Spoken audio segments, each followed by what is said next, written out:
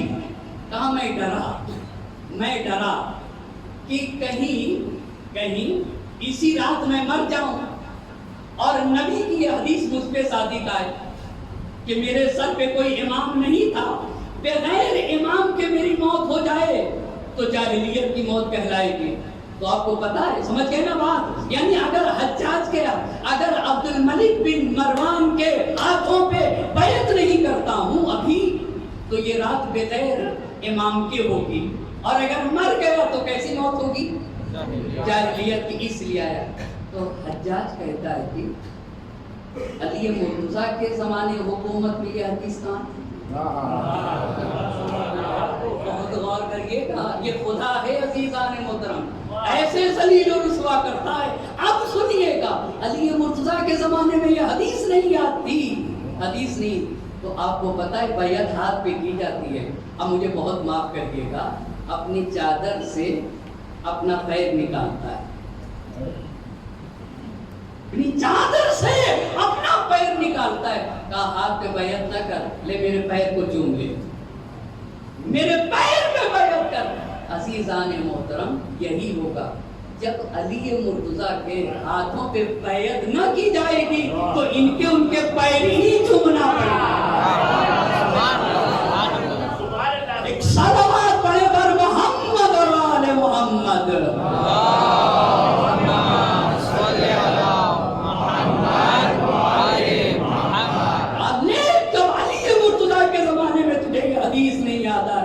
تو میرے پیروں پہ بیعت کر لے۔ یہ ہے عبداللہ ابن عمر۔ اب آپ کو سمجھ میں آیا کیسے کیسے؟ اسی لیے تو کربلا میں امر حق کی برتری سے جنگ تھی، کربلا میں امر حق کی برتری سے جنگ تھی۔ حسین طاقت علی مرتضیٰ کو کہا جاتا ہے، کربلا میں امر حق کی برتری سے جنگ تھی۔ جنگ اس بات کی تھی، حسین نکلے اس لیے تھے، لتکونا کلمۃ اللہ ہی العلیٰ، تاکہ نام خدا کو اعتلا حاصل ہو جائے، تاکہ اللہ کی توحید اور وحدانیت بچ جائے، شریعت محمد مصطفیٰ کو حیات مل جائے، عظمت پیغمبر پاک باقی رہ جائے۔ کربلا میں امر حق کی برتری سے جنگ تھی، طاقت نانے شہیر حیدری سے جنگ تھی، عظمت دیرین پیغمبری سے جنگ تھی، جس کا قرآن میں ہے ذکر اس داوری سے جنگ تھی۔ ایک صلوات پڑھے پر محمد آل محمد۔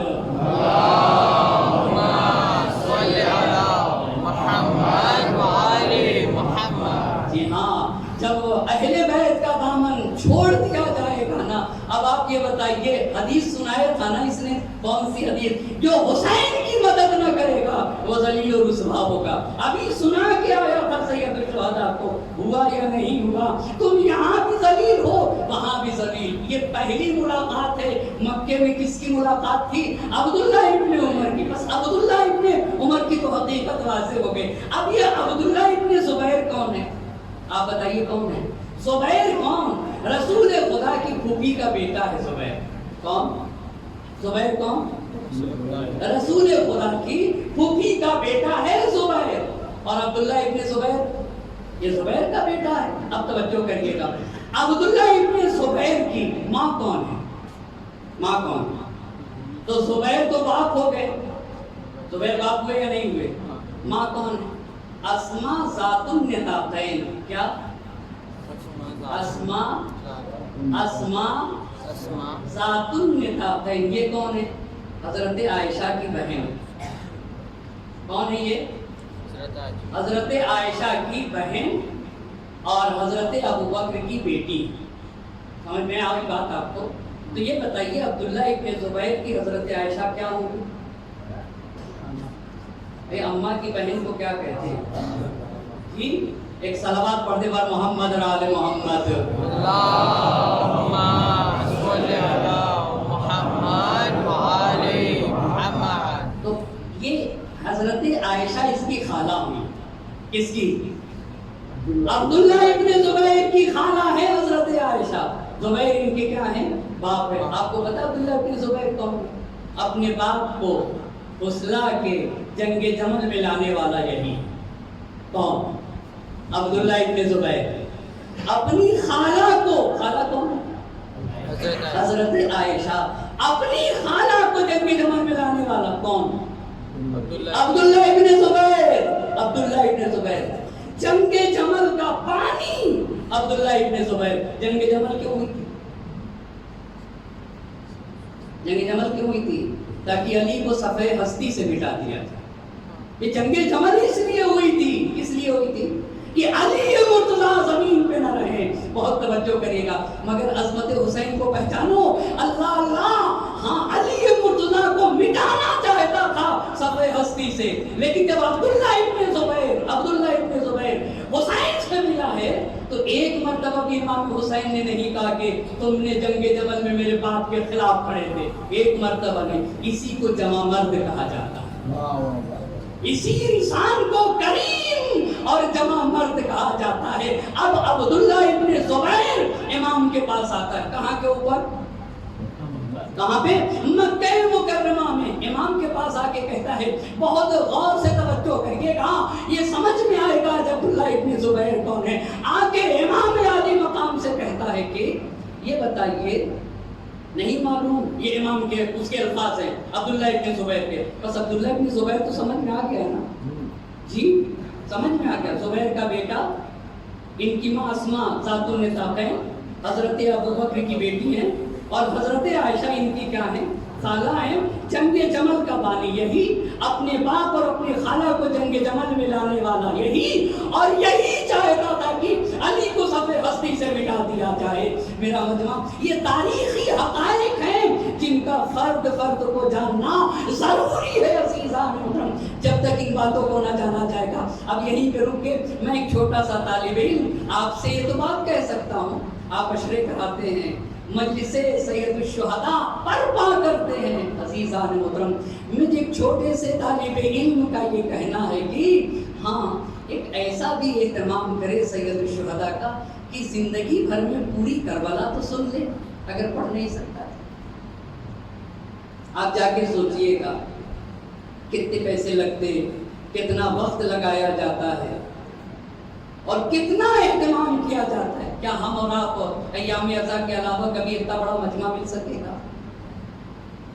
پیسے لے کے بلائے جائیں تو لوگ نہ آئیں گے، مگر وقت ایسے گزر جائے، کربلا نہ پڑھی جائے، کربلا کی گہرائی نہ پتہ چل سکے، حسین کے قیام کی عظمت کا اندازہ نہ ہو سکے، اور مر کے چلا جائے، قبر میں سو جائے. کیا اس پہ پلاننگ کی ضرورت نہیں ہے؟ اس پہ سوچنے کی ضرورت ہے. ایک صلوات پڑھے بر محمد اور آل محمد. اللہم صلی علی محمد و آل محمد. اب گفتگو ہو رہی ہے کس کے اوپر؟ عبداللہ ابن زبیر کے اوپر. بہت توجہ کریے گا. عبداللہ ابن زبیر امام کی خدمت میں آیا، آ کے کہتا ہے کہ پتہ نہیں ہم لوگوں نے لوگوں کو کیوں چھوڑ دیا. ہم لوگوں سے مراد کون؟ امام کو کہہ رہا اور اپنے کو کہہ رہا ہے. ہم نے لوگوں کے اوپر سے ہاتھ اٹھا لیے، جبکہ حکومت ہمارا حق تھا، بنی امیہ کا حق نہیں تھا. یہ کس سے کہہ رہا ہے؟ امام حسین علیہ السلام سے. پھر امام سے پوچھتا ہے کہ یہ بتائیے آپ کیا کرنا چاہتے ہیں؟ آپ تو مکے میں آئے ہیں، اپنے اہل حرم کو لے کر آئے ہیں، آپ کرنا کیا چاہتے ہیں؟ تو امام نے کہا مجھے تو کوفے کے شیعوں نے بلایا ہے اور بزرگان کوفہ نے بلایا ہے، میں تو کوفہ جانا چاہتا ہوں. بہت توجہ کریے گا. تاریخ نے لکھا ہے کہ جتنے لوگ مکے میں امام سے ملتے تھے سب کہتے تھے کہ رکیے، مگر یہ صرف ایک آدمی تھا، یہ چاہتا تھا کہ جتنا جلدی ہو سکے یہ مکے سے جائیں. کیوں؟ اس لیے کہ اس کو حکومت کی لالچ تھی. اب میرا مجمع بہت غور سے سنے گا اس بات کو، اور یہ خوب جانتا تھا جب تک حسین مکے میں رہیں گے کوئی میرے پاس نہ آئے گا. یہ سید الشہداء نے کہا ہے. اچھا اب یہ بتائیے، دو لوگ ایک جگہ سے نکلے اور ایک ہی جگہ گئے، کون بھائی؟ عبداللہ ابن زبیر کہاں سے نکلا تھا؟ وہ بھی مدینہ چھوڑا اس نے بھی، اور امام حسین علیہ السلام نے مدینہ چھوڑا. عبداللہ ابن زبیر نے انکار بیعت کیا یا نہیں کیا؟ انکار بیعت کیا امام حسین علیہ السلام نے.